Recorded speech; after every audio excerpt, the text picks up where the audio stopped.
What would have happened if Robby had helped Trey and Cruz by giving them the code to open the door and rob LaRusso Auto? It is your main man Maniac, and let's hop into this video. So obviously if you've watched season 1, you'll already know that Robby managed to find a way of getting the code to the door, but he was reluctant to let Trey and Cruz go in and rob the place because he remembered everything Mr. LaRusso had done for him, and the karate lessons he'd had, and the fact that for once in his life he felt like he had a purpose, and that he was actually in a stable place where he was doing something good, rather than only being good for bad things.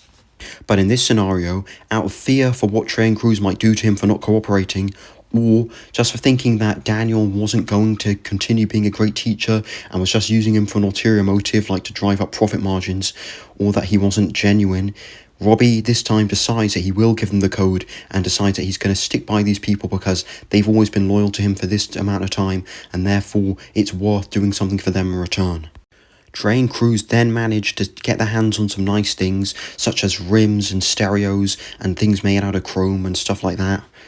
They praise Robby, probably call him the man, probably say, yeah, my boy, whatever, and they then leave very quickly because they don't want to get caught. However, in this process, it's most likely that because Daniel and Amanda probably invested in decent security cameras, that they would have had a glimpse of the place being robbed, and they obviously do inventory checks and things like that at car dealerships, so they'd noticed that certain items were missing on the item count, like a few rims or a few stereos or something else had been stolen from the dealership. And if they were stolen directly out of a car, one day Daniel might be showing someone a car, and then they say, but where's the radio? Or, but where's the rim on this car? And Daniel would then grow suspicious and realise that things had been taken from where they belong. Daniel would then check the security footage and would glimpse that there's someone who looks similar to Robby in the frame of the shot, and would ask Robby if he knew anything about Robby would initially deny all of Daniel's accusations. However, eventually there'd be loads of inconsistencies with what he says, and eventually Daniel would be suspicious but not tell Robby, and assuming that Trey and Cruz want to rob the place again, Daniel would secretly be watching the next time they do, and Robby would be letting them in. He would then wait till they left with his rims and stereos, and he'd say something like, can I help you find something, or what do you think you're doing?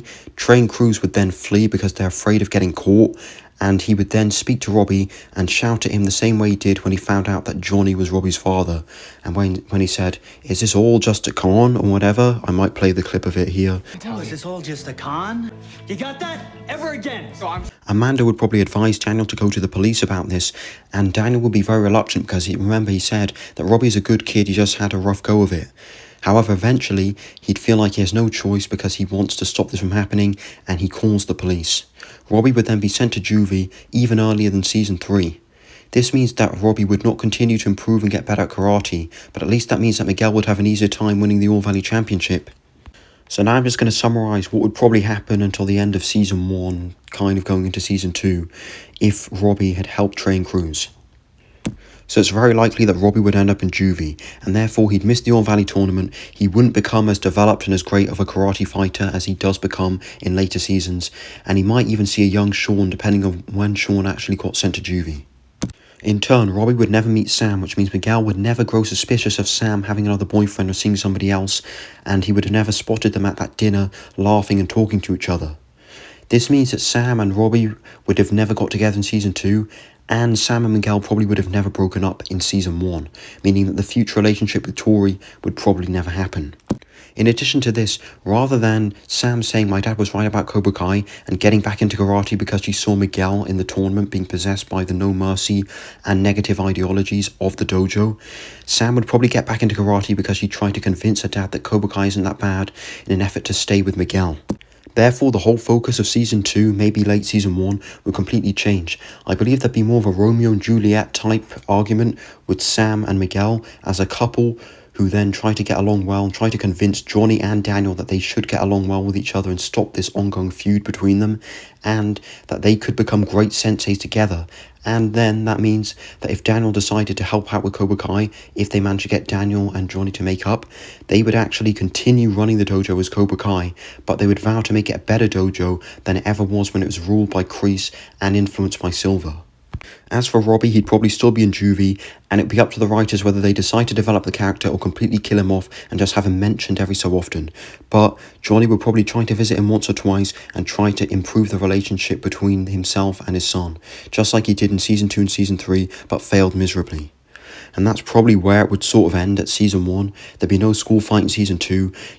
You probably wouldn't have so many other characters being as significant. Like Tori's significance in season 4 was getting Robby back into karate and getting him to stay and join Cobra Kai, which probably would not have happened unless Robby got out of juvie, and then eventually they had a whole redemption arc for Robby and he came back in a later season as a changed and reformed person. But he wouldn't have a hatred for Miguel, he wouldn't have a rival with Miguel, and Miguel would probably even try and help his redemption and help him to get back to normality and become a great karate fighter that he does eventually become in the seasons of the regular timeline. And that's where I'm going to leave it today. I hope you enjoyed it and let me know if you agree with it. It's been your main Zach, and I'll see you in the next video.